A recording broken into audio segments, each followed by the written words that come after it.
Welcome to the Strange Rainbows podcast, episode 6, Stuff. Content warning for references to trauma and mental health stuff this week. Hi, I've had some stuff this week and I didn't get the whimsical post story written. I was going to take the week off to deal with it, but it feels wrong to break the chain, so let's have a short episode today about stuff. First, I'm going to share some of my stuff and a few thoughts on how we can deal with it when stuff gets too much. Then I'll share the poem I wrote yesterday. It helps me to write poetry, to let out some of the dark and figure out where I'm at when I'm in that down mood. See if you can spot where I changed it slightly for our family-friendly podcast. And, we should have a story too, right? Let's have a short and untumbled one about the collector of moments looking out for rainbows in the darkness. What else are we going to do when stuff gets too much? Stuff.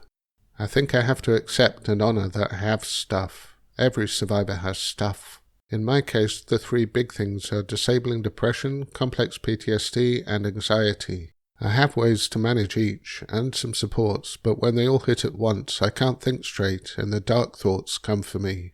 Today I'm a bit more coherent, and I'm gonna keep crawling towards my goal, cause it'd feel worse to miss a week.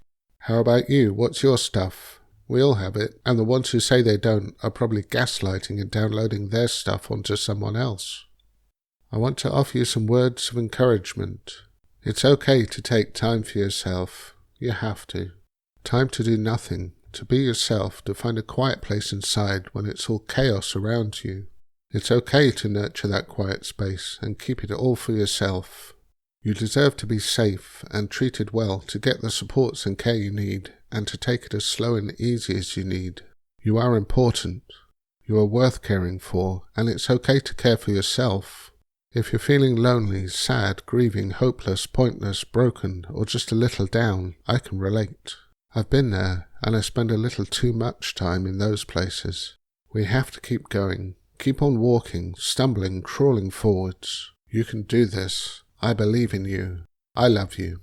Now I want you to tell yourself the same. Put it on a post-it and say it every day. 101 times a day. Smile at yourself in the mirror and say it until it stops feeling weird and wrong. Until it starts to feel right and true and then obvious. Of course I can do this. Of course I believe in me. Of course I love me. Unhappy beliefs get deeply etched into the brain, so we have to overwrite them with new ones. Let's say it together now. I can do this. I believe in me. I love me.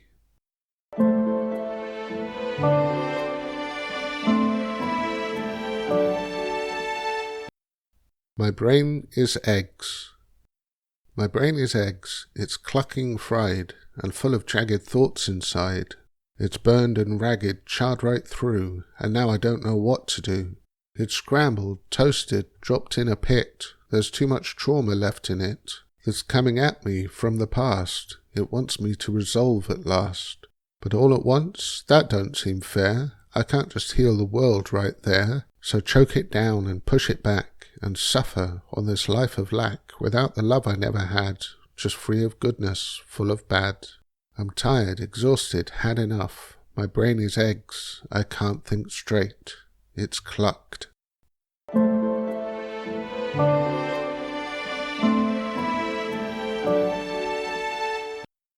The collector of moments. Once upon a future, there was stuff. It was everywhere. In the news, on the street, in the head of the AI Trashomatic 2000, the modern, fully automated street cleaning robot of the future. Trashy's job was to collect the stuff, all the dirt and trash people dropped on the streets. It had magnets for the metal stuff, a vacuum for the papers and dirt, and a grabber for everything else. It all went inside them, and it was their job to carry it. Over time they got heavier as they were carrying more, and they just compacted it down inside them with a crusher they had inside. It didn't make the stuff go away, it just pressed it deeper down. If they stopped pressing, it might explode out of them and make a mess. And so, to keep the streets clean, they gathered up all the discarded stuff. People would throw garbage at them, and some would laugh. It was like they got a kick out of dumping their stuff on Trashy and knowing it would be gathered up so they didn't have to deal with it. Some would kick Trashy, or write graffiti, or put roadblocks in the way, or worse. Trashy gathered it all up and compacted it deep down inside them. They started to glitch from the pressure inside, different things all trying to get out at once. But they were a robot, blank-faced, just the painted-on smile they had from the factory so people wouldn't be afraid. One day, they met a little girl with a pink balloon. She waved at Trashy and let go of the balloon.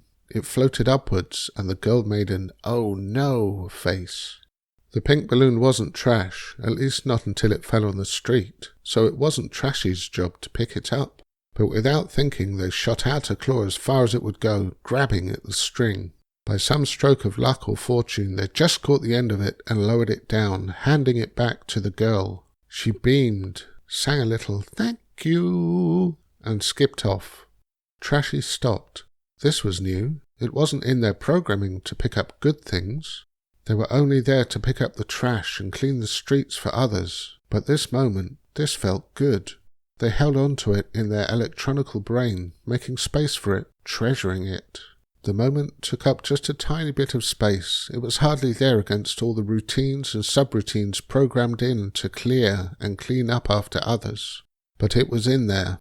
The next day, they were picking up paper from the gutter and noticed one of the pieces had a face and a number 5 on it. Normally they'd compact these along with the rest of the papers, pushing it down inside them, but they remembered these were special pieces of paper. Trashy had seen people sharing them, swapping them for food, and of course afterwards they'd drop the wrappers on the ground. They went to the man who lived by the bridge and offered it out to him. The man rasped a surprised "thank you," and a light went on in his eyes. Trashy saw him swapping it for some food later that day, eating it with gusto, and putting the wrappers away neatly in the trash cans. Not on the floor. It felt good, and they made a space inside their electronical brain for this memory too. And so it went. Every day there'd be a little something, and over time the moments grew into quite a collection. Trashy had to let go of some of their programming to make space for them. There were objects too, beautiful shiny things, or just beautiful leaves, lost buttons that could be useful, a key that fit somewhere, even a wallet with some plastic cards in it. Trashy started collecting all these things and looking for the right person to return them to, or just share them with. One of the old ladies who fed the pigeons was overjoyed at being given a small picture of a pigeon. A young man relieving himself in the alleyway was relieved to have his lost wallet returned, and passers-by enjoyed the arrangement of fallen leaves in an autumnal rainbow. Trashy had to let go of some of the trash they'd been holding on to, compacted down there deep inside them, to make space for these things. Every time they shared or returned something, they noticed the surprised smile, the look of relief, the easing of a burden. Sometimes the people would give something in return, but mostly they didn't. Trashy enjoyed the moments and collected them in their memory banks, making space for each one. Each time something bad happened, or when they felt alone, they would bring out a moment and savour it. Eventually, since their electronical brain only held a single gigabyte of memory, they had to let go of some of their old programming to make space for this stuff moments, as they called these special, bright memories. The pressure inside them decreased as they let go of the trash they'd been carrying buried there, to make space for the moment stuff, the stuff they found and used to create these special moments. They stopped picking up everyone's trash and storing it inside them, and became something new, a collector of moments. And when someone threw their trash at them, which still happened because people were still people, they let it bounce off instead of picking it up and storing it inside them.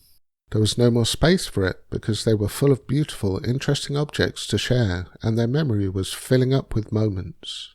And that's the story of how Trashy became trash-free, the collector of moments. So, there's our little episode on stuff. I hope you found something interesting in there. It was a bit of a share, but I don't hate it. Normal service will be resumed next week, because next Wednesday is World Post Day, and we'll have our episode all about the joy of post.